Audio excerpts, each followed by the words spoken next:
I'm Logan Crawford, and right now on the Spotlight Network, we delve into an amazing book. It is called Forgotten One, and it's written by a terrific author. His name is W. Michael Whaley, and he has penned a thrilling epic where fantasy and dragons and magic and destiny all collide. When Alluvian, gifted with the talent to command dragons, seeks out a prophetic ally erased from history, he uncovers secrets that could change the fate of the world. With betrayal, forgotten legacies, and a battle for the throne, this action-packed adventure launches the sweeping chronicles of the Oracle War. We're delighted to have this very talented author join us here today on Spotlight. We thank the team at Atticus Publishing for helping us put him in the spotlight today. And we ask viewers like you to support authors like him by subscribing to our channel and by purchasing his amazing book. The links are below this interview. And be sure to download the Spotlight Network TV app streaming on Roku, Apple TV, and Amazon Fire TV. Michael, thank you so much for joining us here today on Spotlight. Pleasure to be here. So this is part of a series you're writing, correct? Yes. Tell us a little bit about By the that time it's series. done, it should be between 5 and 7 books by the time it's done. 5 to 7 books. That's great. Is this book one? Yes. Okay, great. So tell us a little bit about the inspiration behind the world and the lore that we find in the Forgotten One. I started out, I wrote and produced several games for a live-action role-playing system called the IFGS. And so this is kind of started back whenever I was playing those, and I was just toying with the idea. And, you know, you can sit there and toy with an idea forever. Well, in 2014, I was in a car accident.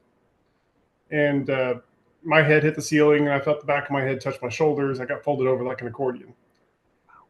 Shattered 2 discs in my neck, and I was laid up for a while, not really able to do anything. So I just pulled up the laptop, and since I couldn't do anything else, I just started putting it on paper. It took me a while to get all the nuances. I have a degree in accounting, not book writing, so I had to learn the things that I didn't learn before. So it took me a while to get it finished, and several rewrites. But of course, once it got on paper, then I started taking it to a writers group and I had to do yet another rewrite, because you figure out things whenever you're talking to others to learn how to make the plots consistent and make sure that you filled in all the holes and that you haven't left any questions or had any inconsistencies. So while I was sitting here laid up in a hospital bed, and then at home still laid up for a while, I had no other time, so nothing else to do with my time, so I just typed. We're glad you made good use of your time by developing this book, because it is a terrific story. Did you know right away it was going to be part of a bigger series, or did you start out writing just as standalone and then the ideas just kept on coming? My first draft was 210,000 words. Wow. And I figured out real fast that that was too long. So I had to chop it up and start figuring out that, you know, like I said, my first draft, I didn't know what I was doing for sure, but I had it's more than twice what I needed to be, and I still needed to add some stuff. So I have all of that I originally put on paper set aside for future books and such.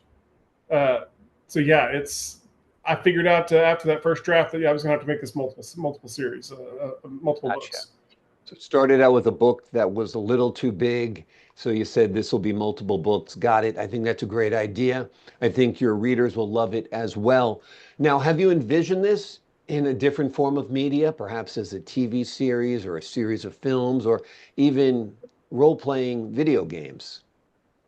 Actually, one of my beta readers had suggested that I look at it from a film perspective. He had a film background, and he gave me some advice on setting up the scenes and such, and picture it as if it were in film. So I have thought about film or animation, and trying to make sure the scenes are set so that they would be visualized by the viewer. Great. Yeah, absolutely. Writing visually is a great practice as a novelist, And then, of course, it makes the transition over to a screenplay all the much easier as well. So that's great. And I think it would be a terrific series of films because you've got great characters, great locales, great imaginative worlds. I think it would be wonderful. Talk to us a little bit about Alluvian and Eli's relationship and how it's central to the story. Well, Alluvian he's from the tropics. You know, he's from I pictured him being like from Marshall Islands or a Hawaii type region, and he gets sent to basically Alaska is where to give you a perspective. So he's basically from Hawaii and then goes to Alaska. Well, Hawaii doesn't have a winter. Alaska barely has a summer. So that's his first thing he has to come across is that temperature culture shock. In fact, I wrote a line in there that I thought was hilarious. Whenever he says, "What's snow?" and he's looked at it like, "We'll let you figure that one out the hard way." Exactly. And but I have been to Alaska. I had a roommate in college from Alaska, and he bought himself a car, and his parents flew me up to Alaska to help him drive the Alaskan Highway all the way down to Oklahoma. And so I've been up there and I've seen what it is and how this was in August, and the sun, whenever it would set at night, it barely dipped below the horizon. So you had twilight all night long. You didn't have any real, it never really got dark. It was just pale light. And they said during the winter months, it's the other way around. The sun would barely play with the horizon. You'd barely have any daylight, and it would get really dark at night. So I decided to use that setting for my my book because I'd actually been there and witnessed it. So that's one of the things that he has to get around too, is that you can't tell the time by the sun because the sun just barely plays at the horizon. That's all you got. So that was the first thing on that side of it was introducing the culture shock that Olivian gets from one temperature to another. He is, and one of the things I cut out of that 210,000 page manuscript is what I will eventually write as a prequel. But I didn't feel like it. I didn't feel like the prequel set up the main storyline well enough, so I'll leave it written as a prequel and I'll put it out eventually. But during that prequel series, Olivian finds his power and meets Havar, his first dragon. He is betrayed by someone, and that betrayal is fresh on his mind when this book starts. So he's up and he's face to face with an oracle. And the oracle challenges him and threatens him and tells him that, okay, what would you do if I were to give you a prophecy? Would you abuse it? Would you abuse who? What's your? This is all in the prologue. What purpose would you want to know this thing? He's like, well, what I want to know someone who would never betray me. And she finally grants him that prophecy and tells him to seek out Eli Javora. And he gets to the main island and says, I'm looking for Eli Javora. And they look through all their census records and everything else and said, there's no one by that name. He's like, that's impossible. An oracle told me he would be here. Well, because he's listed as a forgotten one, not listed as. Basically, a forgotten one is someone who's stricken from the records. Traditionally, it's someone who has done something so heinous that the family has kicked them out and they want nothing to do with them. And so he's considered one of those. But the truth is, his whole family was wiped out by a bandit raid, and the existing Dragon Lord, rather than going and rescuing his lands and everything else, just decided to use his overwhelming power and just sink the island. And then he tries to blame Eli on it, and so that gets Eli looked at poorly, and because you tell a lie often enough, and people start to believe it. And so Eli is now struggling as being listed as a forgotten one, even though it's not by his own fault. Wonderful setup, wonderful story. I'm sorry, go ahead. Olivian has to try to find Eli with no clues, no written documentation, no address because he's homeless.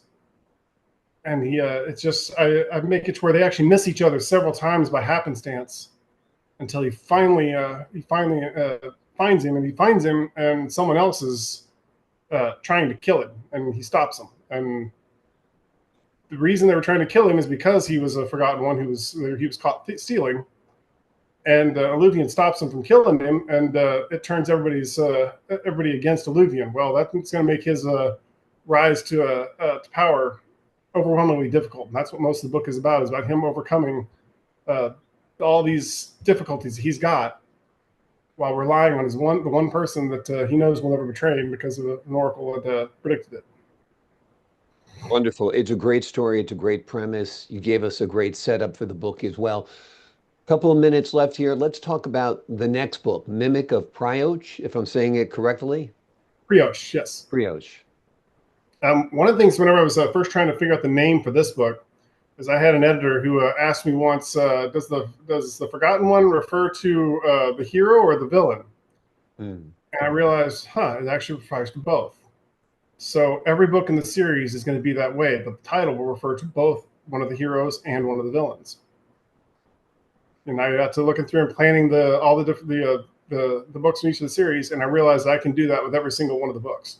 So this one's going to mimic a Pryo, and it will refer to both one of the heroes and one of the villains. The one after that, let's see, I'll have Iron Lord as one, refer to both a hero and a villain. There will be one of them we're going to refer to one of the oracles. There will be a good oracle and a bad oracle. There's every title is going to refer to both a hero and a villain. So that's what Mimic of Pryo is going to refer to, is that there's going to be two mimics, both from Pryo. One's going to be a hero, one's going to be a villain, and that's where they're going to the two stories will diverge and eventually come back together.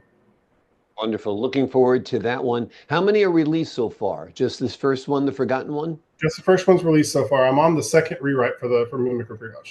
All right. When you're a writer, you're not a writer, you're a rewriter. That's part of the fun. And, you've discovered that firsthand, without a doubt. The name of the book we've been discussing today, folks, is The Forgotten One. It is an epic journey of dragons, destiny, and the power of being remembered. Michael, thank you so much for joining us here today on Spotlight. Thank you for having me. Appreciate your time, your insight, your wit, your wisdom. To the folks at home, I'm Logan Crawford, thanking you for your time, this time until next time on Spotlight.